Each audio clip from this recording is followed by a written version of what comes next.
All right, Jonathan, you're off to Sheffield. Sheffield, yeah. Somewhere new. Yeah, never been. First, you're taking up, you're going for your masters, but ultimately you're trying to also make the basketball team. Yes, sir. Give us some insight first of what your master's background will be, and then what your ambitions are for on the court. Well, my master's will be in food consumer marketing and product development.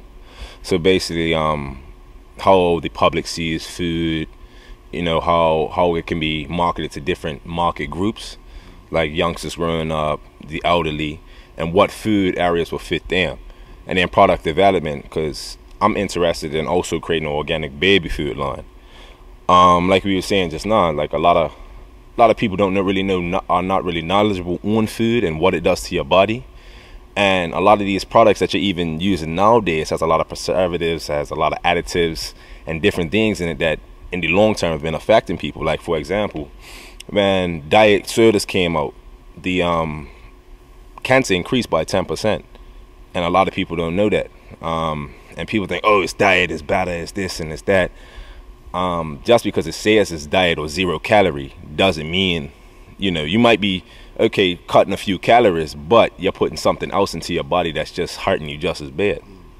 And with the basketball wise, my main thing is just it's a sport I love. It's something that's just really helped me and it's honestly changed my life. A lot of people don't understand it, what I'm doing. Like, I come up here, I work out every day, I do 2-a-days, and people don't understand why. And it's because, for one, playing basketball took me to college. Honestly, I really didn't have any drive. I came from a family, yes, that everybody went to college, but it's just, I didn't really have any drive at first. Then, I'm sure everybody knows Chris Crumpler is doing a big thing in the basketball world. He came, he opened up that avenue for me. He showed me what it is to work hard and make it into that basketball world. And he also exposed me to it by taking me to different camps and different tournaments. Las Vegas, Florida, took me on a basketball tour to Canada. So it actually opened up my eyes from the level at Bermuda's at to where the world is at, compared on the scale. And so my ultimate goal really is to just try to push myself to as far as I can go to make it in the basketball world. So not only that I could prove to myself, but prove to other people that's coming up in basketball right now, because I got a lot of small little basketball camps going on. There's a lot of kids that's interested. That you can make it regardless of where you come from. I'm talking to somebody yesterday, and I was talking to the son. The son was very talented, a lot of skills. And I was like, oh, what happened with blah, blah, blah? He's like, oh, well, you come from Bermuda. I'm like, well, you're saying that to me. I'm about to go to the UK now and play basketball. I'm not made it to the professional level yet, but I'm still young. I'm 24. I'm still got a lot of energy in me. I'm still got a lot of determination in me. And I've got people that's looking at me and, emailing me, asking me questions. So saying something like, oh, I come from Bermuda, I can't make it, it's a poor excuse. Yeah, it's harder to come from Bermuda and do it, but at the end of the day, if you want to do it, you're going to do it. The fact that you've been around some of Bermuda's elite basketball players, you've played in the national squad, along with your brother. Yeah. How has those players helped mold you to the person you are today? From when I was younger, the whole Bermuda mentality, they rough you up. And since I was 14, 15 years old, 16 years old, just getting into basketball, and then, because of my size, everybody wants to push me into it, so I'm going to national team trainings. And yeah, they rough you up, like, they push you to the limit, but I'm grateful for it, because in the recent CBC Caribbean Basketball Confederation Championships, I wasn't starting. I came off the bench. And I was one of the key players that helped Bermuda as well. I'm sure I surprised a lot of people because, like I said before, you come from Bermuda, people don't expect you to do nothing. You're going out there to play against guys that play in professional leagues, that's playing the NBA. Me, 6'7", as being a big man for Bermuda, that's small compared to the world. But seeing me battling with guys 6'10", 7 foot, 300 pounds, and I'm out working them, out strengthening them, and I'm faster than them. And like to be able to block a 7-footer, it's amazing. Now, the new challenge, away from home, away from your family, it's nothing new to you, but what do you think will be your biggest obstacle once you get there and settle in the basketball sense? I feel with the basketball sense, to my knowledge, the European basketball they play is more fundamental. When I was in America, it's more, everybody was more skill oriented. And honestly, I just have a little bit of knowledge on the English basketball from what I'm seeing, but to actually experience and to actually get used to it, I think that's going to be the biggest challenge, because for one, they operate by different lines, the three-pointer lines, further out than the college line. The key of the basketball, the key in the low post area is actually bigger than in the United States.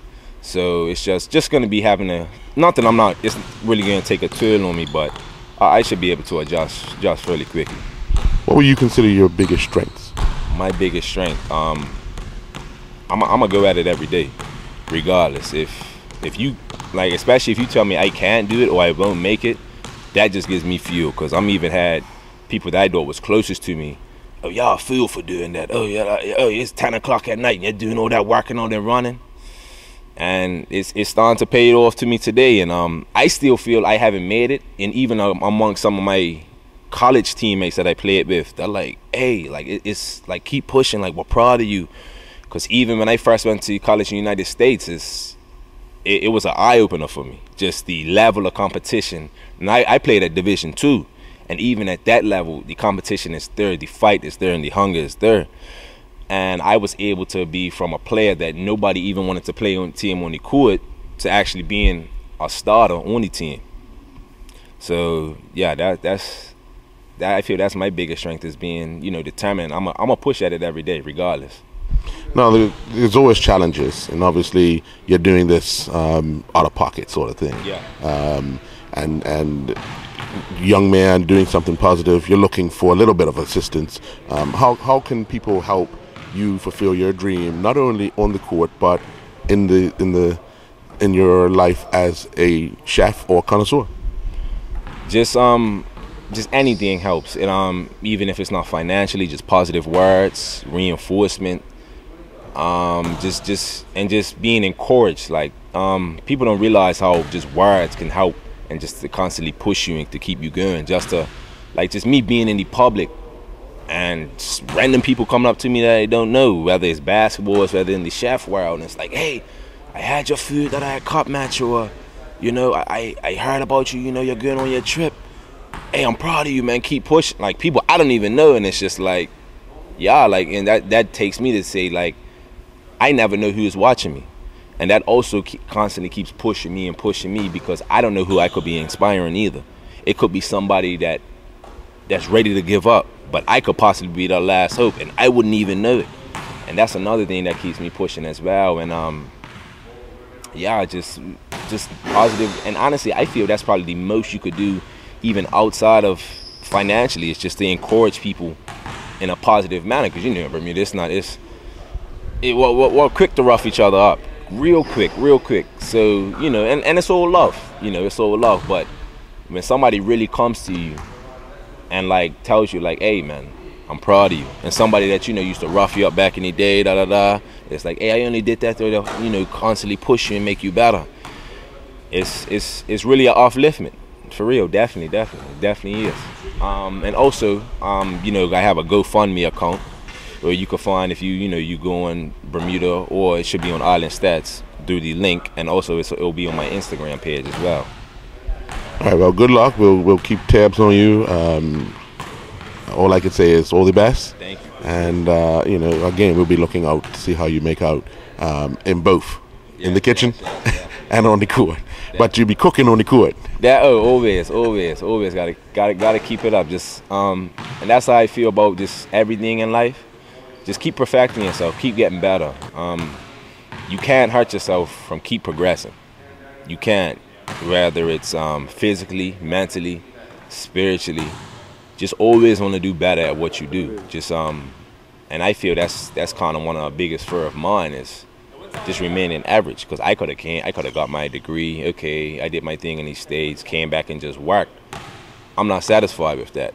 I feel like I still have a long way to go, even after the master's degree.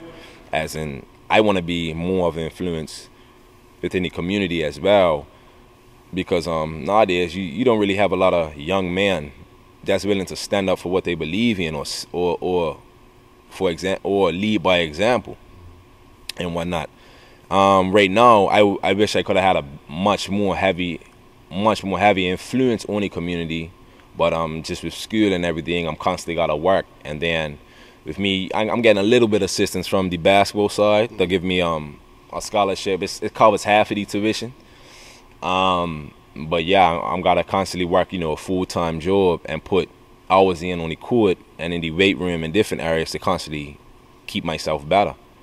So yeah, I definitely, from all of this, I definitely plan to, start, for example, like how my father did when he was coming up. He had just a boys club within the community where he would just, to the young man, just be a mentor for him, like take him out on the boat, just anything to do to keep him out of trouble. Because, there's plenty of negative influences on the radio, elders, youngsters around them, and it just seems like it's just getting worse and worse every day. So we definitely do need this young man that's coming up that do want to make a positive influence. And it's one thing to talk about it, then it's also another thing to do it as well. Because if you could talk about it all day, but if you're not doing any action about it, you're better off just keeping quiet. All right, well, we look forward to you coming back and being that positive role model. Thank you, appreciate it.